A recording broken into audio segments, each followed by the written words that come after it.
Well, hello, friends. I want to talk to you today about Martin Luther King and his teachings on just laws and unjust laws and civil disobedience. We'll look at whether King's civil disobedience was justified or if it went against biblical teachings. First, let's take a look at specifically what King said. On April 16, 1963, Martin Luther King Jr. wrote his letter from a Birmingham jail, calling out white, moderate, evangelical Christians for being more devoted to order than to justice. King argued that law and order exist for the purpose of establishing justice, but sometimes fail in this purpose and block social progress. Thus, King advocated obeying just laws and breaking unjust ones. One not only has a legal, but a moral responsibility to obey just laws. Conversely, one has a moral responsibility to disobey unjust laws. Let's take a look back at King's life and why he said these things. Martin Luther King Jr. was born in Atlanta, Georgia on January 15, 1929. He was the son of a Baptist minister, and at the age of 15, he entered Morehouse College, where he read On Civil Disobedience by Henry David Thoreau. King graduated with a bachelor's degree in sociology in 1948, and then entered Crozer Theological Seminary. King thrived in his studies, earning valedictorian and being elected student body president. He was mentored by college president Benjamin Mays, who encouraged King to view Christianity as a force for social change. King went to Boston University to earn his doctorate in systematic theology. In 1954, King accepted his first pastorate at Dexter Avenue Baptist Church in Montgomery, Alabama. There he began simultaneous work with the NAACP and the Interracial Alabama Council on Human Relations. Racial minorities, especially Black African Americans, suffered substandard living in the United States. In urban areas across the country, blacks were redlined into ghettos and impoverished neighborhoods. But in the South, their situation was even worse, where Jim Crow laws began in 1877 and persisted into the 1960s. The overarching purpose of Jim Crow laws was to prevent contact between whites and blacks. The Civil Rights Act of 1875 confirmed the separate but equal ethic, ruling that states could establish Jim Crow laws mandating separate schools, churches, cemeteries, prisons, restrooms, transportations, and the like. Although the ruling stated that white and minority facilities must be of equal quality, blacks found their facilities underfunded, substandard, and even absent altogether. King described the bitterness of being black in the Jim Crow era.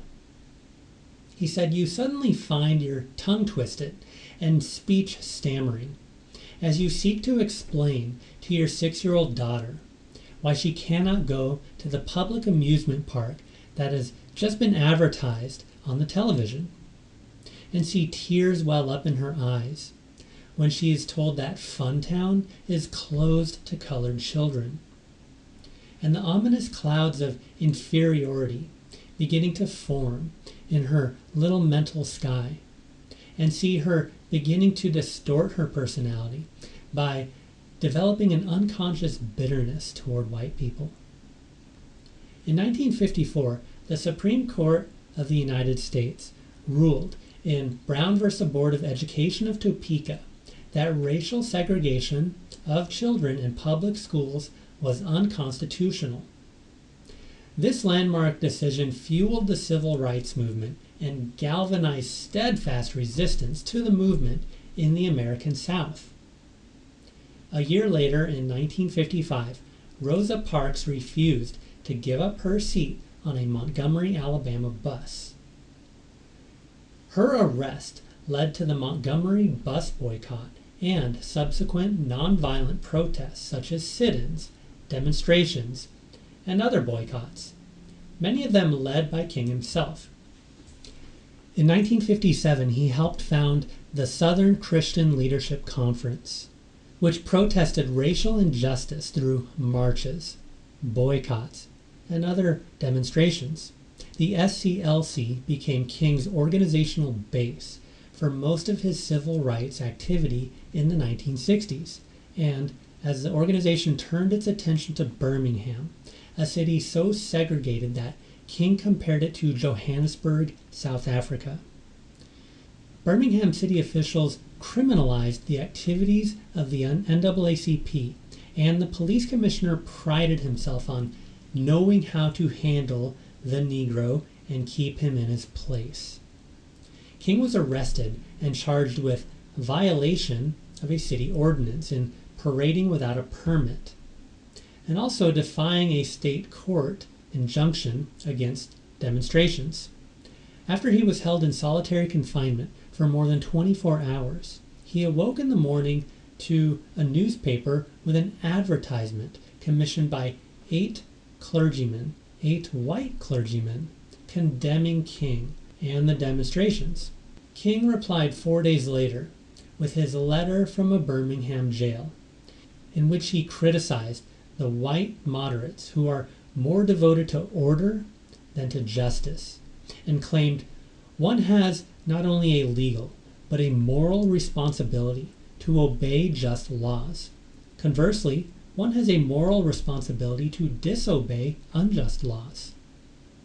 Popular American culture tends to gloss over the fact that Martin Luther King Jr.'s occupation was first pastor and preacher before he was dedicated to civil rights leadership. His ethics were based first in Christian theory, above and beyond the influence of secular ethical schools of thought. When John Ansbro set out to make a philosophical biography of King, he asked King's chief of staff, Wyatt T. Walker, whose writings influenced King most? Walker's answer was Matthew, Mark, Luke, and John.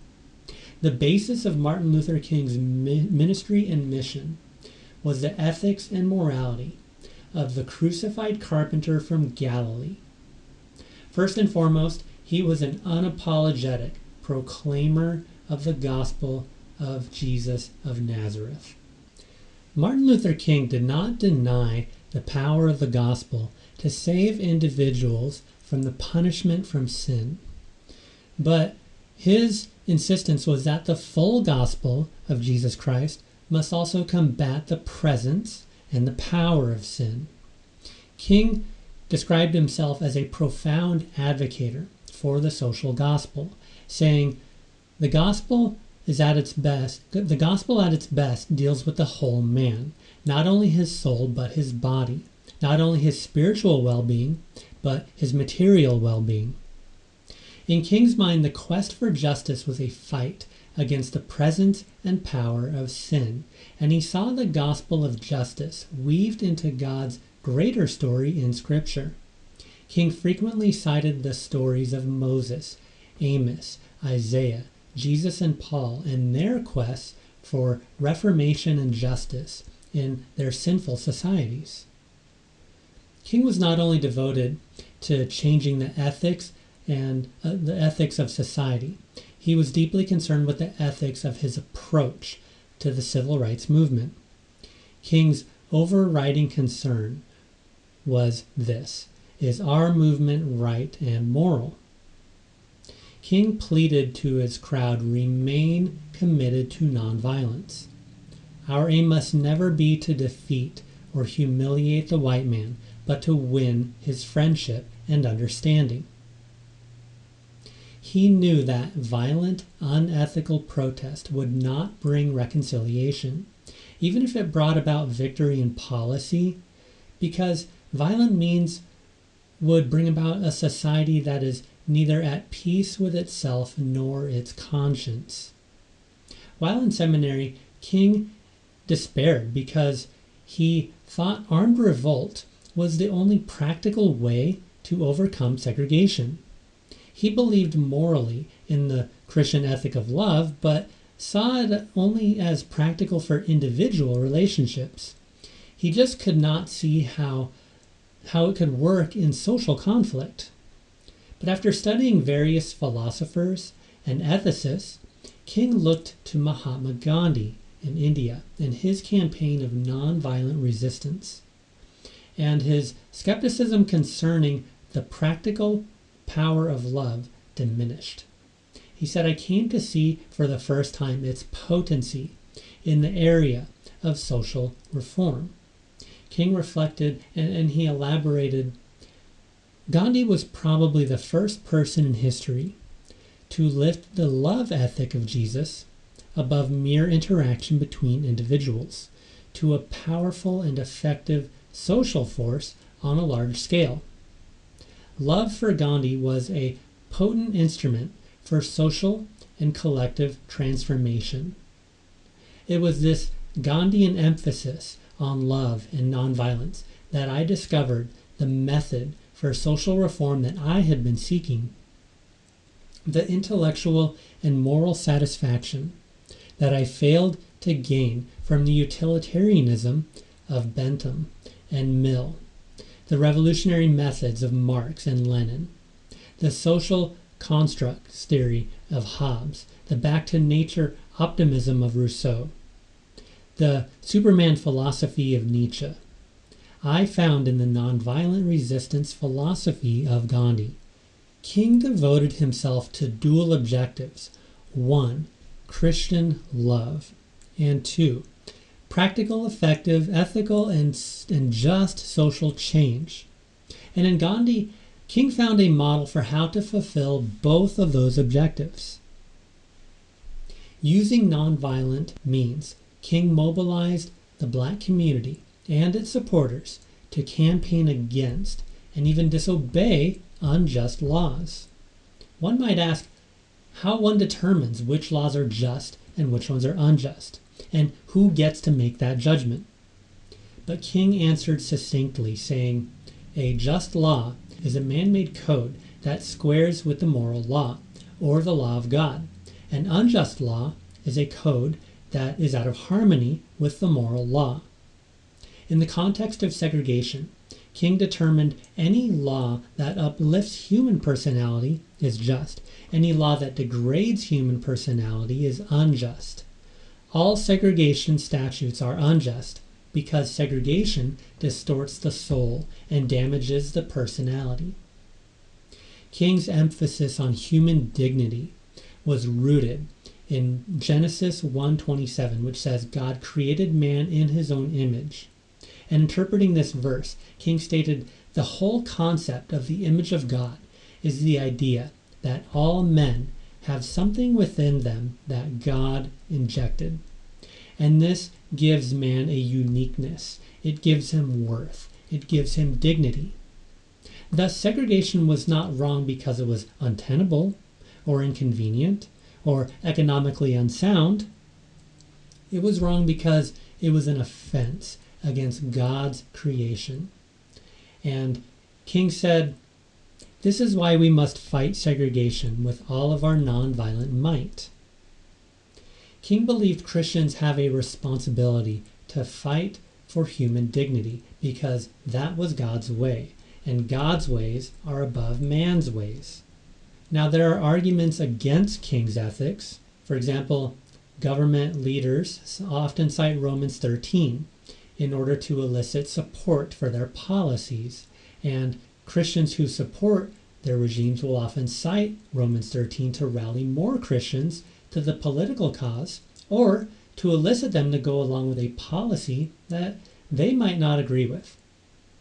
This issue came up during the civil rights campaign of the 1950s and 60s. Romans 13:2 says, "Whoever resists the authorities resists what God has appointed, and those who resist will incur judgment." And King was certainly advocating that the public resist the authorities on civil rights issues like segregation and economic inequality. King reconciled Paul's statements in Romans 13 by noting that Paul lived in a different historical setting and psychological mood. The early Christians believed that the end of the world was imminent, and Paul urged them to concentrate on preparing themselves for a new age rather than changing external conditions. The Roman government was immoral in several respects, but Christians were in no position to change those conditions, and Paul does not ask Christians to accept the current social order as satisfactory. Both Paul and Jesus called Christians to live within it a life rooted in a totally different order, a life above the realm of earthly matters. King asserted that we now live in a new age with different theological emphases, an age in which we have both a moral and religious justification for passively resisting evil conditions within the social order. Most biblical commentators on Romans 13 lean heavily on the assertion that Christians must obey laws, pay taxes, and live within the social and civic order of society. But most commentators also make an exception for laws and social norms that are against God's laws and standards. And although some conservatives would not support King's specific teaching on civil disobedience, they would support generally the theoretical civil disobedience in cases of government overtaxation, for example, like the Boston Tea Party is something they would support.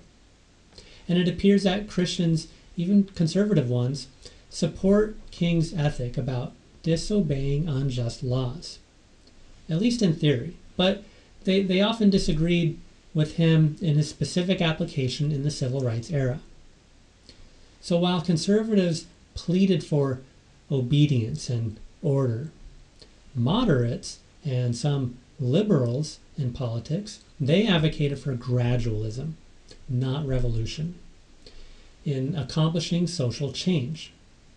The idea in gradualism is that change can happen and even should happen in small, discrete increments in order to avoid disruptions and in order to keep social order.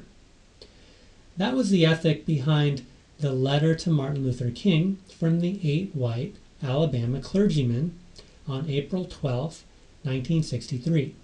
The clergymen insisted that racial matters be properly pursued in the courts and that, in the meantime, laws should be peacefully obeyed. They implored King and demonstrators to find proper channels for social change, and they condemned extreme measures, however technically peaceful those might be, and urged for calm and restraint and common sense. They asserted that the cause should be taken to the courts, not to the streets. Several of the clergymen behind the letter were Catholics, and Catholics have a moral teaching about a law of gradualness, according to which people are encouraged to grow closer to God in a step-by-step manner rather than being expected to achieve perfection all in a single step. And that same ethic was being applied to the social change of 1963 in this Birmingham context. And although the 8 clergymen did not explicitly cite gradualism in their letter, King picked up on their ethic of gradualism and he blasted it. King called gradualism a tranquilizing drug, believing it was a way for people to just put off the act of doing anything about segregation.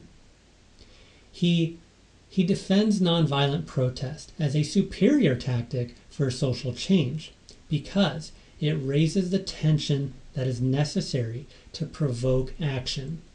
King also defended the ethics of nonviolent protest by showing its deliberate prudence.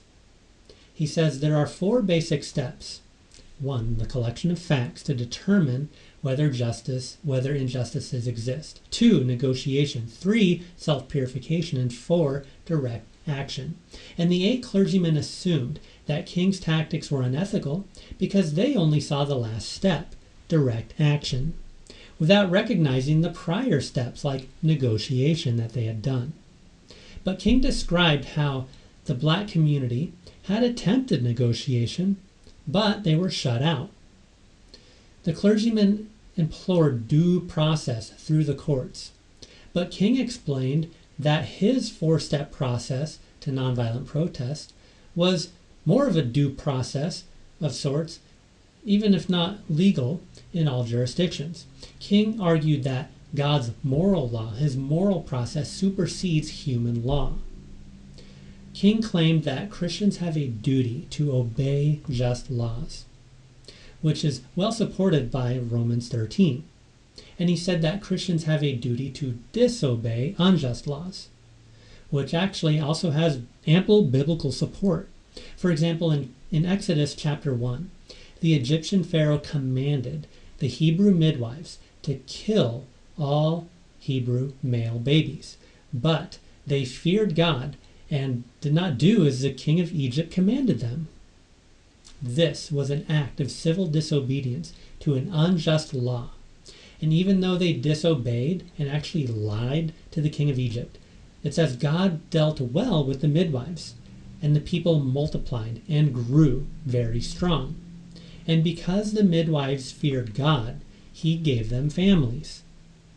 Throughout the Bible, God-fearing people disobeyed unjust laws, and were even rewarded by God for doing so.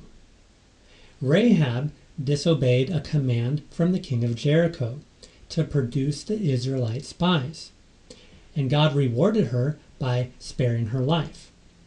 In 1 Kings 18, Obadiah feared the Lord greatly.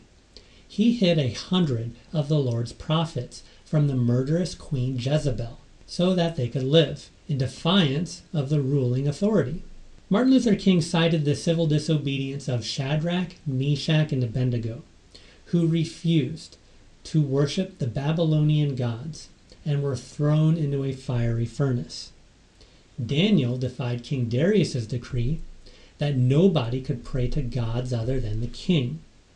And in open defiance, Daniel prayed to God from his balcony for everyone to see.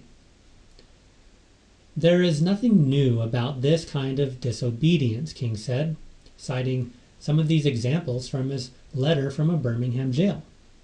In the book of Acts, Paul and Peter disobeyed several unjust laws in order to promote the gospel. When told by the Sanhedrin not to speak or teach in the name of Jesus, Peter said, "Whether it is right in the sight of God to listen to you rather than to God, you must judge, for we cannot but speak of what we have seen and heard." When the high priest confronted Peter about the same issue, Peter replied, "We must obey God rather than men." Paul obeyed God above men on several occasions, despite his teaching in Romans 13, and he was beaten and imprisoned for doing so. On one occasion, he freed a fortune-telling slave in Philippi, for which he was accused of throwing the city into an uproar by advocating customs unlawful for us Romans to accept or practice. God used this act of disobedience to free the slave girl and to convert the jailer and his whole family. Jesus was neither an anarchist, nor did he blindly follow the laws of governing authorities. When challenged about funding the Roman government, he said that people should pay their taxes. Jesus showed a respect for Roman officers, who most Jews felt were unjustly occupying their land. He even healed a centurion servant. Jesus initiated a gospel movement that was largely incompatible with the Roman worldview and religion, but he operated his ministry almost entirely within the respect for the laws and the customs of the Roman government. His ministry was not about a revolution of government, but it was about a revolution of the heart. But Jesus also spent considerable time challenging unjust regulations. He drove the money changers out of the temple for their unjust and immoral practices, even though they operated legally. He subverted Sabbath laws on numerous occasions to preserve the dignity of human beings who were bearers of God's image. Jesus had the ability to violently fight injustice against himself. His disciple Peter even struck the first blow at Jesus' arrest. Yet, Jesus subjected himself to the unjust punishment of unjust laws in order to become a martyr for a greater cause. In the same way, Martin Luther King subjected himself to unjust imprisonment for subverting unjust laws. He knew that even if a Christian subverts unjust laws, one must still subject himself to the consequences of those actions. This was part of King's ethic of self-purification, which he describes in his letter from a Birmingham jail. He instructed his followers to subject themselves to punishment under the law, the very law that they were fighting against, in order to demonstrate its injustice. So what did we learn today?